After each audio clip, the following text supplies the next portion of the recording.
Assalamualaikum warahmatullahi wabarakatuh. Salam memartabatkan budaya membaca. Nama saya Zulfa Olivia binti Zulkifli, seorang pelajar tahun 5 dan menuntut ilmu di Sekolah Kebangsaan Bandar Penawar. Saya menjawat jawatan sebagai seorang pengawas dan selaku SLB. Saya pernah menyertai pertandingan bercerita bahasa Inggeris, keris gangsa, pertandingan Hari Penyusu Dunia pengakap. Saya merupakan anak kedua dari 3 orang adik-beradik. Bagi meneruskan topik ini, kata Abu Yahamka, membaca bererti memberi makan kepada rohani.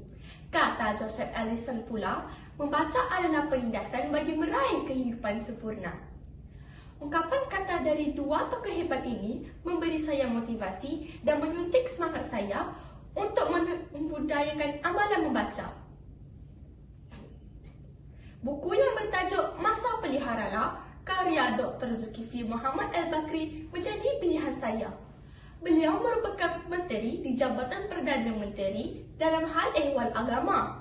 Watak yang terdapat di dalam buku ini adalah 18 orang tokoh Islam seperti Nabi Muhammad SAW, Imam Sulaid Al-Arazi dan Syekh Zakaria Al-Ansari. Terdapat juga 8 orang tokoh barat seperti Benjamin Franklin dan 7 orang tokoh barat yang lain. Pengajaran yang dapat saya simpulkan di dalam buku ini adalah: pertama, bijak menguruskan masa. Kedua, kita hendaklah bersikap rasional dengan mengambil sudut pandang Al-Quran, Al-Hadis, para ulama dan tokoh-tokoh yang hebat.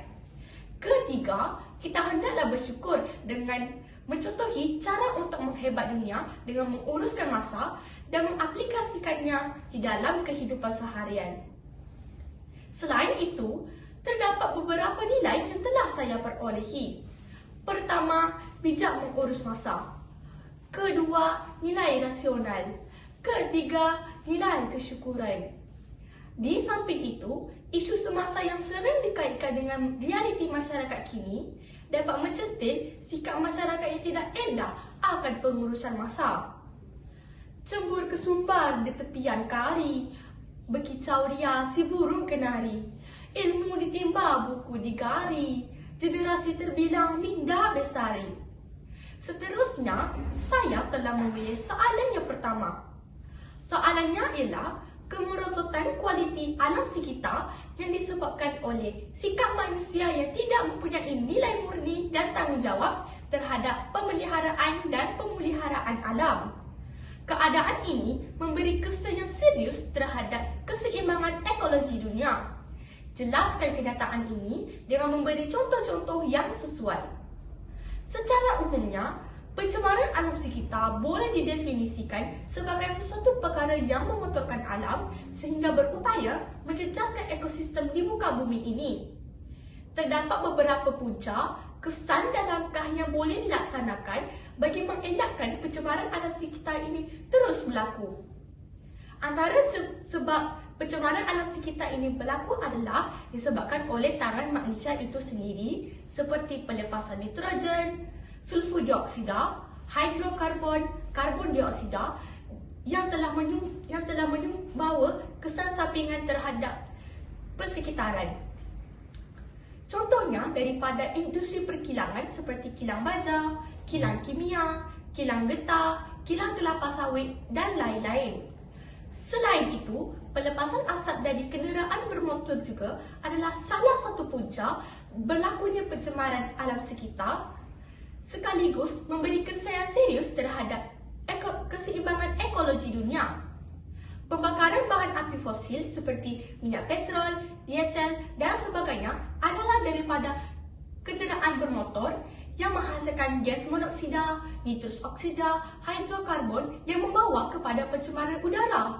Bayangkanlah, setiap hari asap daripada kenderaan diterbangkan ke udara. Jumlah penggunaan kenderaan di atas jalan raya setiap hari berbilion-bilion. Seterusnya, pembakaran terbuka yang sering berlaku di kawasan pelupusan sampah, tempat pembuangan sampah, sisa pepejat industri, tapak pembinaan, sisa perladangan dan sisa kebun. Pembakaran hutan bagi tujuan penerokaan dan perladangan, sebagai contoh pembakaran hutan yang sering berlaku disebabkan oleh api bawah tanah yang lazimnya berlaku di Australia, Eropah, Timur Tengah, dan baru-baru ini pada 2020 berlakunya pembakaran di Australia dan Syria yang menjadi perhatian dunia. Di samping itu juga, asap rokok secara tidak sedar telah menyumbang kepada pencemaran udara. Karbon monoksida terhasil akibat pembakaran yang mempunyai bahan tembakau. Bahan utama rokok adalah tembakau. Gas ini dilepaskan dengan jumlah yang banyak oleh perokok setiap hari. Kini, rokok elektronik iaitu vape menjadi trend kepada perokok dan vape mengeluarkan asap yang banyak. Kesannya, pencemaran udara yang serius berlaku. Pada kebiasaannya, perokok tidak menghiraukan pencemaran yang berlaku di sekeliling mereka. Jadi, jelaslah di sini bahawa keadaan ini memberi kesan yang serius terhadap keseimbangan ekologi dunia. Implikasi yang boleh terjadi jika kita memandang remeh terhadap tindakan tersebut adalah pemanasan global. Hal ini kerana kenaikan suhu bumi dan penipisan lapisan ozon menyebabkan seluruh penduduk bumi turut merasakan tepiasnya. Permasalahan ini boleh diselesaikan jika semua pihak mengambil peranan masing-masing dengan bersungguh-sungguh. Contohnya, berkongsi kenderaan atau menaiki kenderaan awam jika hendak pergi ke mana-mana destinasi pilihan. Ini bukan sahaja dapat menjimatkan masa, malah juga dapat menjimatkan kos dan pencemaran alam sekitar dapat dielakkan dengan jayanya. Akhirul kalam, kita perlulah cerna dan peka dengan persekitaran kita supaya tahap pencemaran alam sekitar dapat terus dibanteras. Peribahasa ada menyebut, sediakan payung sebelum hujan kerana kita tidak mahu penyakit-penyakit yang serius mendiami bumi sebelum kita sempat berbuat apa-apa.